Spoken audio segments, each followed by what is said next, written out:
This was survival. If I went back there, something would have happened to me. And I've never had such a gut instinct in my life.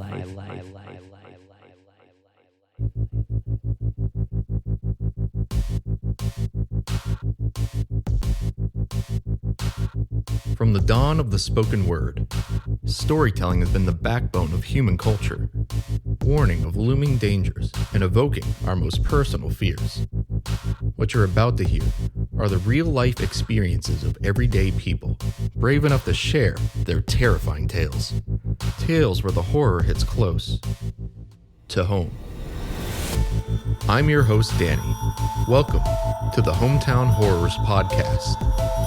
Listen if you dare. Here we are, Hometown Horrors Podcast, baby.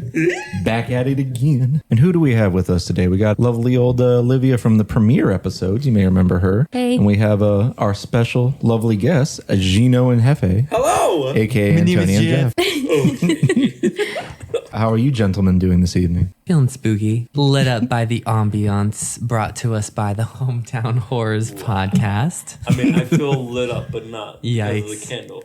Feeling lit up by the Christmas It's tree the spirits. and also It's the lit by the spirit. wine. So, Jefe, I hear you have some stories for us. Well, if I do say so myself. And I'm excited too. I don't mean to interrupt you, but this is the first episode where we have something scary happen that wasn't strictly in the realm of the supernatural. So I'm a freshman in college. I'm 18 years old and I'm feeling like I'm supposed to be having these huge life experiences. So, I downloaded a dating app or two and I'm only talking to this guy for an hour and I'm like, let me have these experiences. Let me find people who think the same way as I do. Be an adult for the first time ever. I'm talking to this guy for less than an hour and here I am in an Uber pulling up to some random part of town I've never been before. It's night, it's dark on the street. I'm getting closer and closer. I'm excited at this point. The Uber stops and he's like, "You're here. This is the address you put in." No one's there. Right, exactly. So I think this guy is, gonna be this like Prince Charming, like waiting for me, gonna hold my hand and whisk me off into this world of adulthood that I was, chasing after for my whole life. I'm in a bad part of town. There's no one on the street. So I get out of the car. I have no one who knows exactly where I am at this moment. Even my friends in college didn't know where I was. So I'm trying to get in contact with this guy. I'm here, where are you? Oh, I'll come outside and meet you. Well, I'm here right now, where are you? So I'm just walking around and it got to the point where I was getting antsy. I'd never been in this type of position before. So he finally contacts me. He's like, "Hey, I'm on the street, pull up to this address." He had sent me to a different house on Uber. I had to walk a block to a different address. He comes out and he's like, "Hey, it's me." So I hear that from like across the street. I walk on over.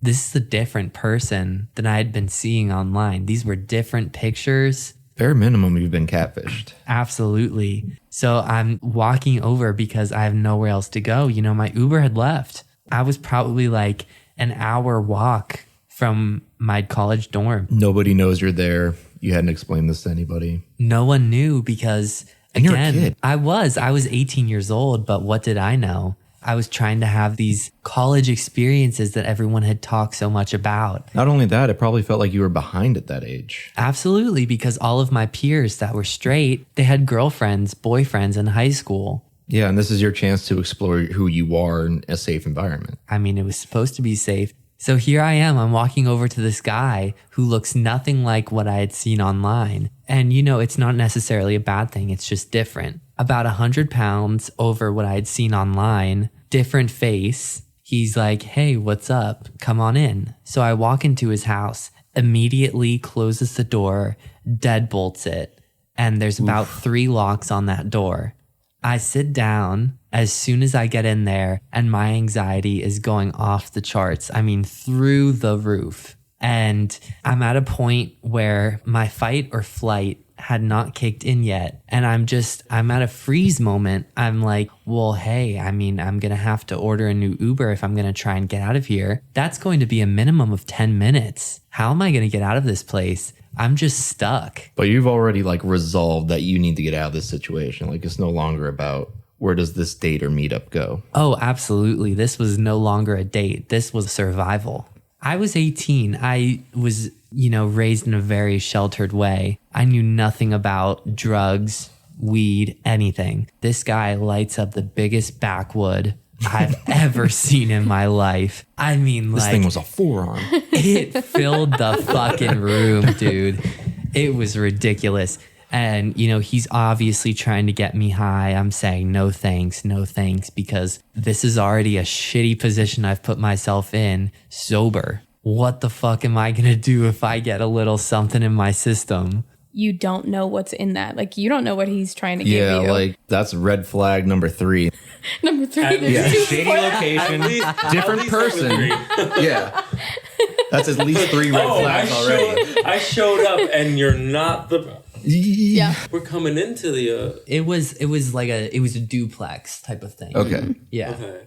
So, talk about red flags. And I think we talk about red flags a lot these days. But I have 2 sisters. My mom had these conversations with my sisters because they're heterosexual. The look out for men conversation. Yeah. Exactly. For That's if you have a parent that does that for you. Right. I feel like it's a normal thing for a mom to have a conversation like this with her daughter. I was a gay guy. I was not prepared in any way for stuff like this. That, and if you're so excited about finally getting to experience something, you'll grasp at straws to just get close enough to this thing you've been and you searching. don't know what's normal in those situations yet. Yeah. Well, I Exactly. feel like that is a little normal Because you feel When like I you're was- you're with your community, so you Right. can be safe with your like community. when I went to school, I had similar situations. I'm like, I don't know what to do here because I wasn't taught. I wasn't told. Like, There's no roadmap for that. Right? Like, these are the red flags that you should look for, and like, if the guy says this but looks like that, or Yeah. whatever the situation is. And it's also kind of common for people to not be exactly how they present themselves online. Yeah, I mean, Absolutely. But if it's an entirely different person, That entirely different. there are so many things that even if your parents do prepare you for like the red flags that they would have experienced, they weren't in online dating. Like not Dating the is way that different we for each are. generation, Yes, yeah. it's incredibly different now because you can be a totally different person online than who you actually are in person. And Right. that's not something they had to navigate. So even if they could have prepared you for the experiences you were going to go out there and do and see and be in, they weren't going to get them exactly right because they weren't the same as when they were doing it. And they were heterosexuals. I was in a totally different world. So here I am in this random person's, like house. ensnared. Like Exactly. I was trapped. I had no way to get out except for making a run for it. And when there's 3 locks on a door, how successful do you think you're going to be? I'm sitting on this guy's couch. He's smoking up. We're making chit chat. Conversation dies down within a minute. It was not organic conversation. So a minute into me entering, it's quiet in the house and I'm hearing this thumping noise. And then this like groaning, maybe it becomes more and more apparent. There's either someone having sex in the back room or there's very loud pornography playing. I got chills and I knew I did not want to find out what was happening back there. Jesus. So it's kind of awkward at this point. What's going on in that room? Oh, my cousin's back there. He's having some fun. Excuse me, what? That's your cousin back there? Kind of drains the romance out of the situation, right? Very much that. And I just knew that if I went back there, something would have happened to me. And I've never had such a gut instinct in my life.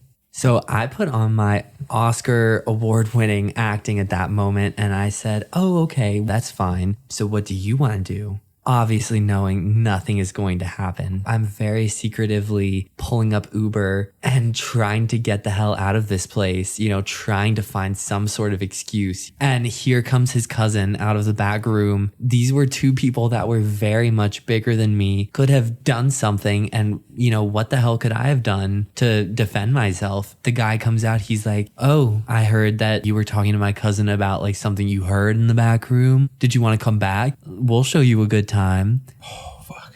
I finally am just like, you know what? I gotta go.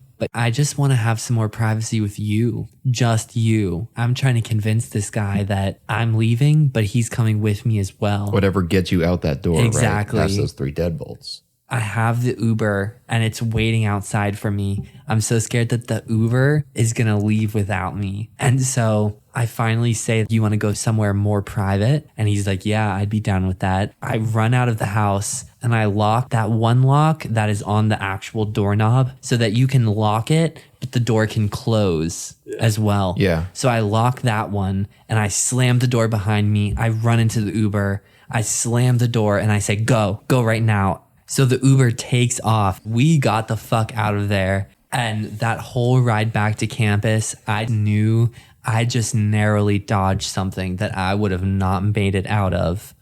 That was not just some weird dynamic going on in the back. I think I would have ended up in some sort of trafficking scheme because that was just not normal. And you don't get those gut feelings if it's just some creep off a dating app.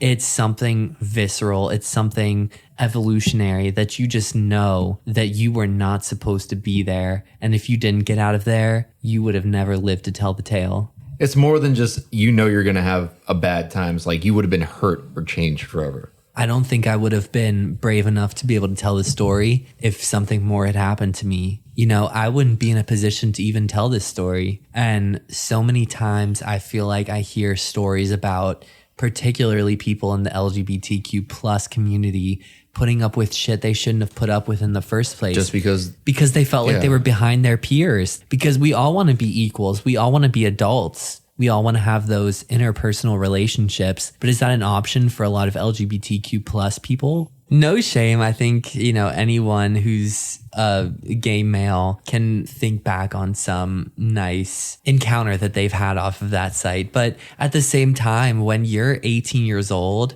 you're going to overlook a lot of red flags that you wouldn't otherwise.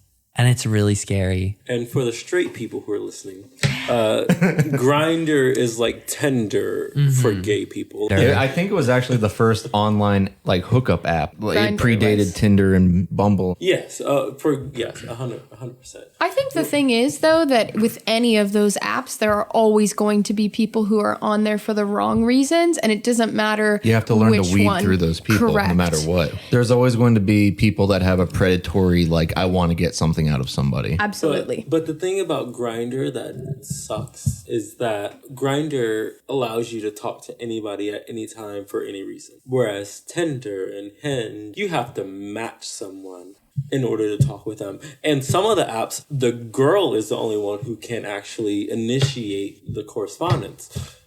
Whereas Grindr, I can message any like person. AIM, you're just Right, I can message whoever's anybody online. I want to. I Chat can roulette. do whatever I want, and so that's why we say like that's what I Grindr is love about literally it, you just know? a hookup thing. Because, you just head into a bathroom and boom.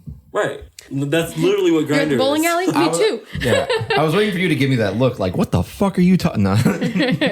One of the scariest things about Grindr specifically is that you can see exactly how many feet away that person is. Ooh. So you can essentially track someone on that app.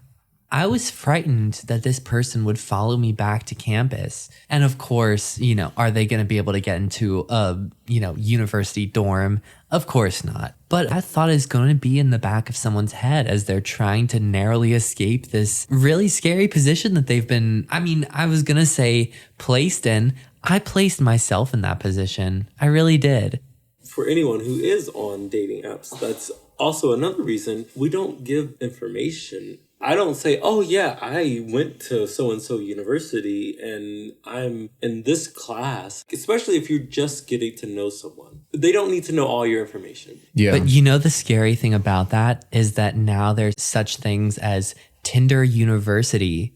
It matches you up and displays on your profile what university or college you go to. Ooh. Same thing with Facebook. You can link your Facebook account to a lot of these or any social media for that matter. Isn't there a Facebook dating now? There Oh, is. there is. But specifically on these dating apps and websites, you link your social medias to there. And a lot of people will be like, oh, well, you know, if you're real, you should have your social media accounts linked, where I can find anything about you out. Yeah. And that's the It's a scary red thing. flag if someone isn't showing their information, but at the But same also- time, you're putting yourself at risk. Liability to you at the same time. Exactly. Full disclosure, Jeff and I met on Tinder. A God-fearing app. The God-fearing Go app. wow wow. Boo-doo-doo-doo-doo. And we've been dating 2.5 years strong. Going on 3. 3 in April. There you go. I hear wedding bells. Cute or whatever. Okay. But like when Jeff and I met, I didn't give all my information to him.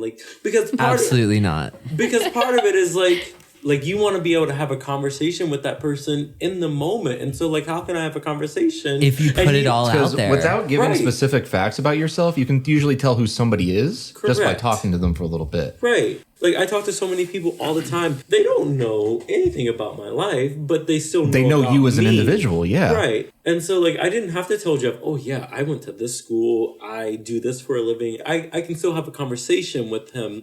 I can still send him a photo so that he knows I'm not a catfish. Right. And people trying to get that information out of you too soon, too quick. You're like, hey, where do you live? What do you flag. do? Well, I wouldn't Or say they're that boring. it's necessarily a red flag, but I don't think that it's a red flag that I don't have it on my profile.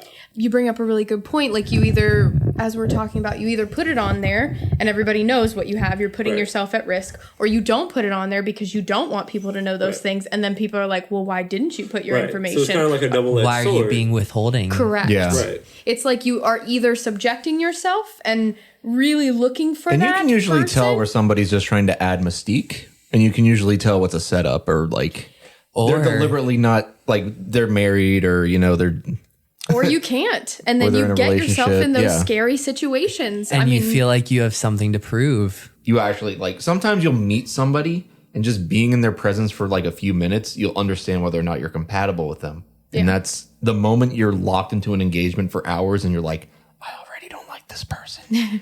You're in for a bad time. Yeah. If we all sat here and we talked about all of the horrors that we have experienced, I will say as a woman, I have definitely been in situations where I was smaller or just made to feel smaller and that I would be stuck in a situation, and I can empathize with the horror that you feel in that moment, that it's like you are somebody's prey. You have fallen into a trap that you don't know how you're going to get out of, but you have to get out of it. Otherwise, this is it. Yeah. But I feel like in all of our stories, we as the quote unquote victim of the situation feel like we have to somehow still appease Oh, yeah. the other person.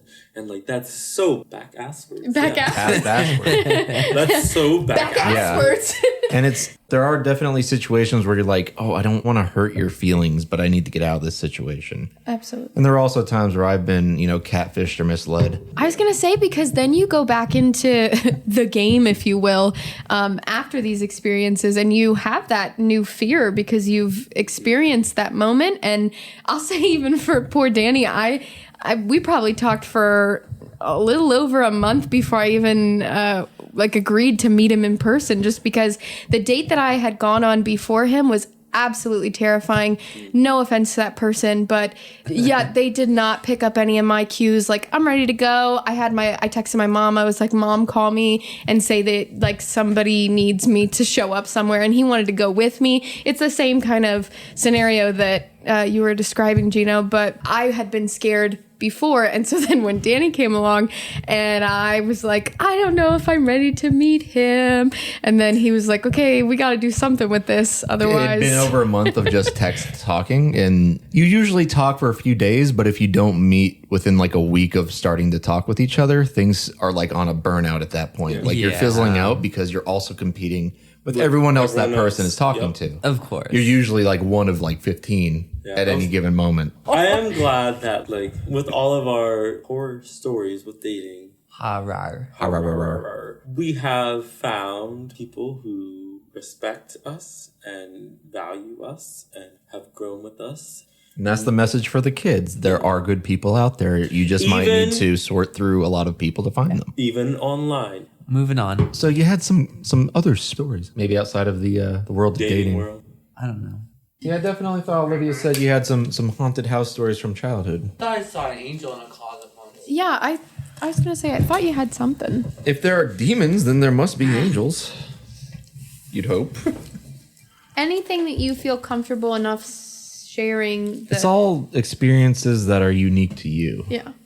So I want to say I was 4 years old. We went to the pool and we were having a 4th of July barbecue. We grilled burgers, hot dogs, everything normal. I take a bite of the burger. Immediately I start choking, which was like the dumbest thing ever. I don't know how it happened. It just happened. I was choking. I couldn't breathe. I couldn't breathe at all. And so, I'm getting my parents' attention. I'm starting to get nervous. I'm starting to get anxious. So my dad is trying to give me the Heimlich maneuver and nothing's helping. I'm still choking.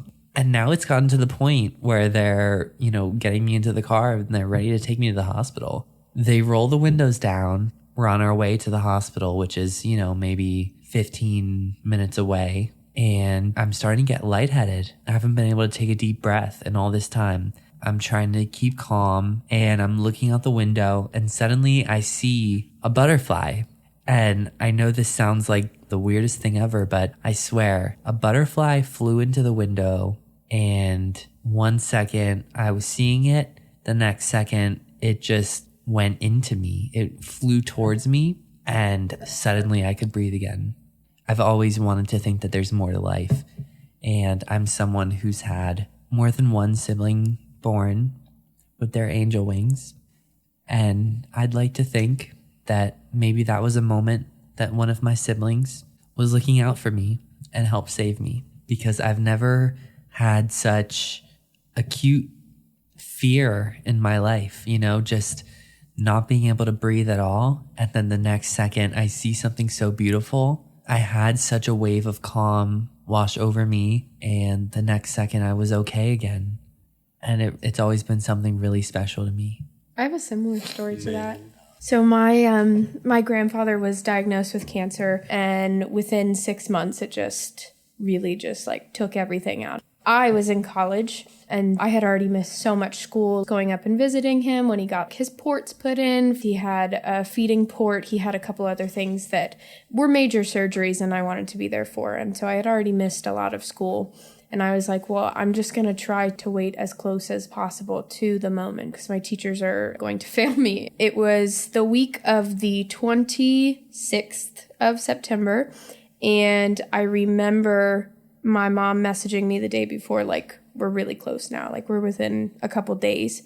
And I remember going to sleep that night and I was thinking to myself, I got to go tomorrow. Something just kept telling me, you got to go tomorrow. You got to go tomorrow. The next morning I woke up and I emailed my professors. It was just this feeling I couldn't describe that just had overcome me that it was going to be today. No ifs, ands, or buts, and I was very emotional about it. Even though we all knew it was coming for a very long time, just to be staring it in the face, this is the moment, and that is so hard to express into words. I got there. I remember walking in the room. My grandfather loved Elvis, so they were playing Teddy Bear or some other Elvis song, and then I remember getting there. Everybody was sad, crying, trying to make peace with what was going to happen. He was not alert at that moment. He hadn't talked for a couple days. I walked into the room and I remember my aunt walking up to his bedside and she leaned in and she whispered to him, Olivia's here now. There's nothing to worry about. And I grabbed his hand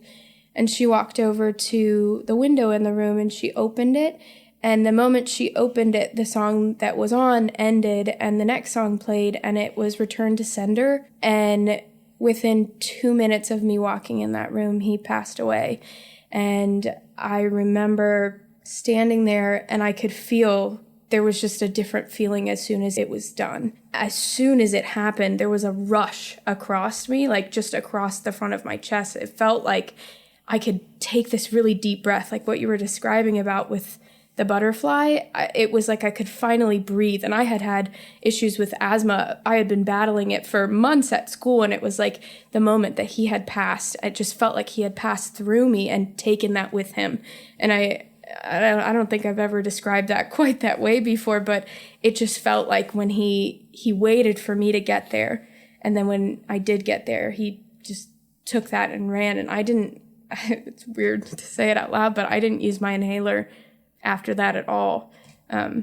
Weirdly enough, I have one right now, but it's because I have pneumonia. But I had not used an inhaler after that for the diagnosed asthma that I had. And it was definitely a very similar experience to yours. It's just, there's no one that can understand what that felt like other than somebody who's been through that moment, and how strange it would sound to somebody who hasn't been through a moment like that. Like, oh, you're just believing that happened. But there was something that happened that day that I knew that I needed to go, and I knew it was a really beautifully horrible moment, but somehow calmed every emotion that I had in my body leading up until it. It seems like he also wanted to take the negativity of that moment away in some regard. Yeah. Yeah, I agree with you. Something so scary can just become so beautiful, and you wouldn't trade that anxiety, that feeling of being scared in the moment for what you had the chance to experience. Because, and I'm getting choked up about it, but as scary as that experience was of not being able to breathe, you know, I feel like that was a moment that I would have never had to cherish and have that feeling of, you know, there's someone looking out for me on the other side, and they've helped me through something that otherwise maybe I wouldn't have made it through. And I think as a listener, it's really easy to hear those stories and to just, oh, no way that happened. But it's an indescribable having that moment where you're peeling back a layer that like you didn't know existed, and now it's in your face, it's staring at you saying, hey, there's something here. And then you either have to what do? You run from it, you embrace it, you have to just experience it, and then that's your truth. And no one will ever know that truth in the way that you knew it in that moment. You know, it's funny, listening to your guys' stories, I didn't really realize it, but I did lose 4 people this year, and it's kind of crazy how much death has been a running theme throughout the year. I moved home with my parents right before the turn of the new year, just because they both needed to get surgeries, and they were the type of surgeries that would greatly affect the remainder of their lives. And not a week after moving home, we had to put down the family dog. Ravaged by diabetes, like lost all the weight on her, went blind. We'd go to let her out and she'd get lost. And she'd be fine if she like was on the driveway. If she went to the grass, she would know where she was, but you'd call her. And instead of just following the sound of your voice, she would get panicked. And she would just like, wander to the woods. And the more you went to go try and find her, the more she would get panicked and try to walk away. So after getting home, it's like, we can't continue to do this. Like if, God forbid, it's at night and she gets lost at night and my parents have mobility problems, and what if I'm not home? Like this could get really bad really quick. So within a week of getting home, we went to go put her down. And to mirror both of your stories with your grandpa, it's like you should be there for the moment. That's what you do for a loved one. You help carry that burden and that pain of losing somebody. That's what it is to be family. Not to say I have a running list, but I met Riley the day before you guys ended up putting her down. I remember your mom talking to me, sitting there like looking at Riley. I was just like, what a sweet soul. She just been through a lot. She was so tired.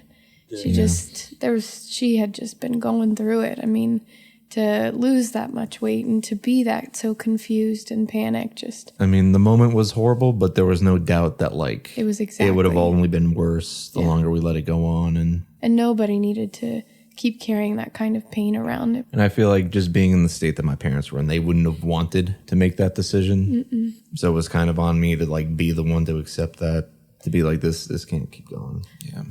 And I don't want to talk about the other 3.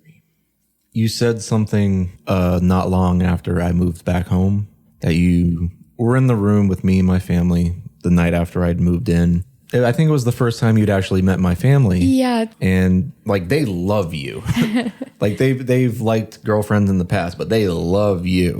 Like they can't wait for you to come over because You get along amazingly well with my mom and my dad. You bring that energy out of people that makes them want to talk and share things about themselves. So we were all in like the family room and having a great time. And my grandmother, my mom's mom, near the end of her life, we'd moved her into that house with us. And I might have been between like 10 and 12. And I was out with a friend and she passed away.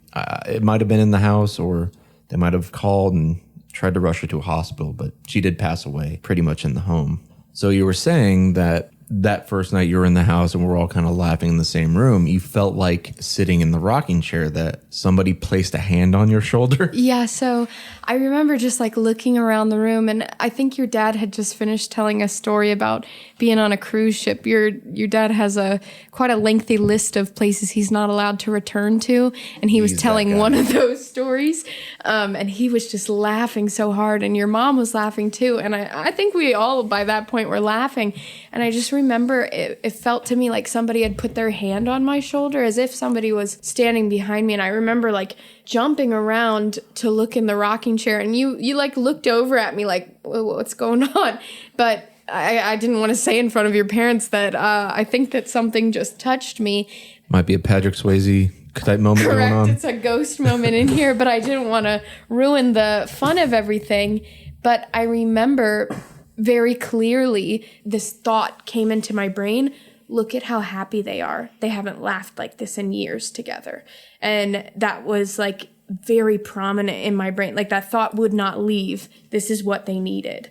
And I mean, it was a really awful week. Riley was not doing well. I mean, that was before she had passed, but we all knew what was coming down the pipeline. And I don't know. I won't say that it wasn't my own brain just filling in the gaps. And you certainly didn't know about my grandmother, so you wouldn't have known it was her, but... Correct.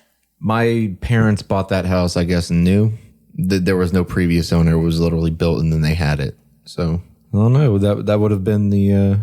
I won't say that somebody put that there, but I just remember how happy we all were laughing and telling stories that night.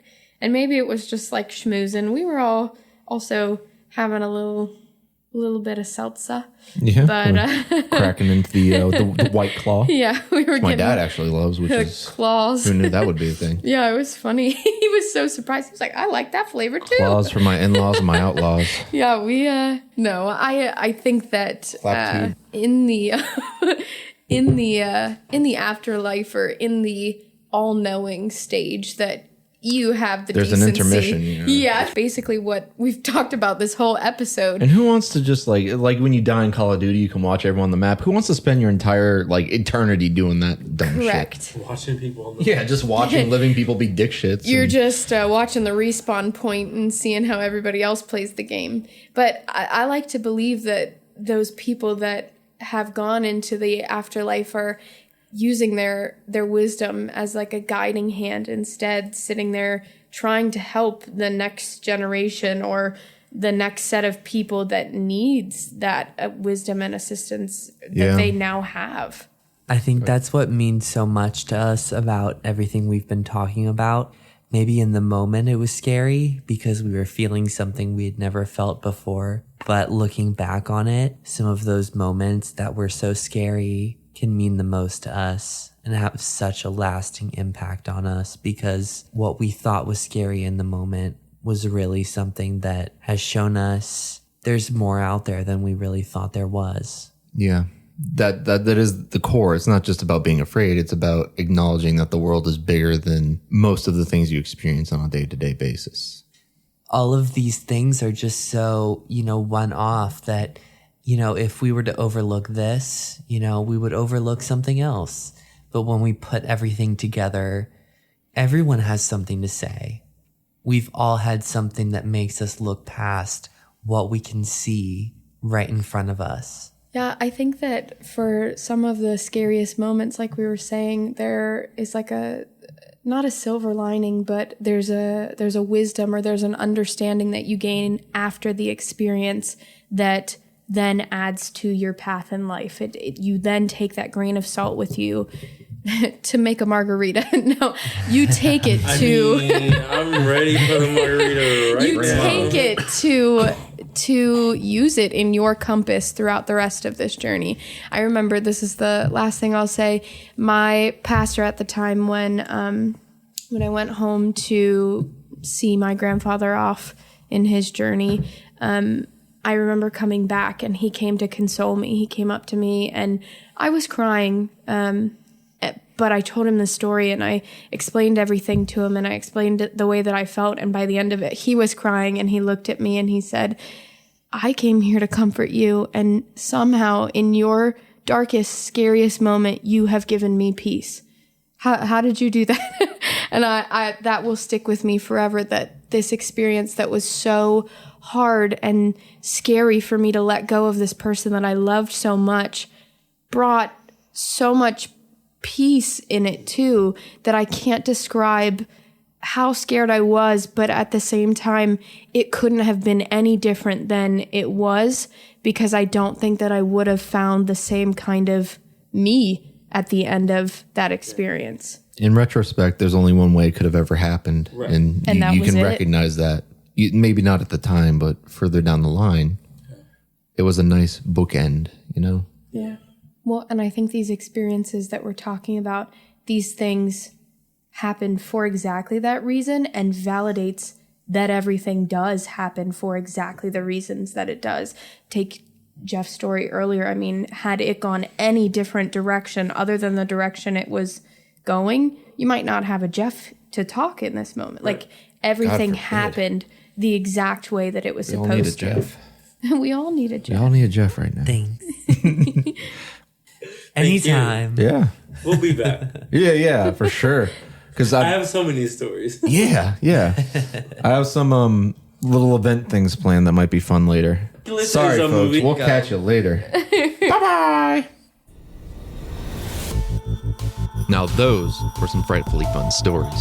Howdy everybody, it's me, your host Danny, and I wanted to let you in on something special. You might have noticed that when I introduce the show, I say we are the Hometown Horrors podcast. That's because there will always be at least 3 people in each episode. Me, the person who wants to hear a good story, the guest, the teller of a good story, and you, the listener, that takes that story and carries it with you out into the world. And we make up a special kind of trinity. We are the Hometown Horrors podcast. And if you ever want to graduate from listener to guest, reach out to us via our handle on Instagram, hometown_horrors_podcast. Our email is thehometownhorrorspodcast, no spaces, @gmail.com, or via text or phone call at 571-358-8880, which FYI is not my personal number, but give it a ring. I'll get back to you, because if there's anything I've learned from doing the podcast, is that everybody has a story, and that story deserves to be heard. On your number one source for the most spine-tingling, gut-wrenching, insomnia-inducing stories around, the Hometown Horrors Podcast.